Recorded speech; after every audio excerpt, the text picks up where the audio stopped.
జగిత్యాల్లో మార్కెట్లో తొలిసారి మామిడికాయలను వేలం విధానంలో అమ్మేశారు రైతులు. గతంలో ఏ వ్యాపారి దగ్గరికి మామిడికాయలను తీసుకువెళ్తే ఆ అధికారే ధరను నిర్ణయించేవారు. కానీ ఈసారి ఇతర రాష్ట్రాల నుంచి వ్యాపారులు రావడంతో నాగ్పూర్ పళ్ల మార్కెట్ విధానాన్ని అనుసరించి వేలంలో మామిడికాయలను అమ్మేశారు రైతులు.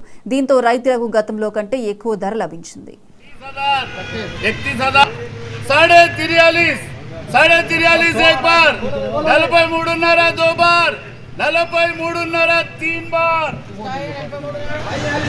జగిత్యాల్ ఫుడ్ కమిషన్ ఏజెంట్ ఎండి మోయిన్ మాట్లాడుతున్నది.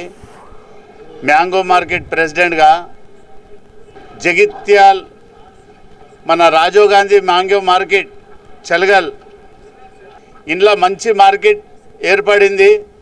ఇంకోటి రైతులకు లాభం ముచ్చట. ఇన్నేళ్ళసుంది ఢిల్లీలు కాయ కొనుగోలు చేసి వాళ్ళు రేట్లు నిర్ణయించిన రేట్కే మాట్లాడి కాయ తెప్పించుడు, మళ్ళా గ్రేడింగ్ చేసి 72 దానా 72 దానా చిన్న మాలు అది ఇదని 3 అంకెల రేట్లు వేసేది, 3-4 అంకెల. ఇప్పుడు అట్లా లేకుండా మేము ఒక నిర్ణయానికి వచ్చి కలెక్టర్ మేడం ఆదేశాలతోని ఓపెన్ యాక్షన్ చేయండి, రైతులకు లాభం చేయండి. ఇంత పెద్ద మార్కెట్ మీకు 10 ఎకరాలు జాగా ఇచ్చినాం, రైతులకు లాభం జరుగుతలేదు కాబట్టి మీరు ఓపెన్ యాక్షన్ చేస్తే బాధాప్త రేట్ వస్తుంది, రైతు కూడా తెచ్చిన ఆసామి ఖుషి అవుతాడు, మంచిగా ఉంటుందని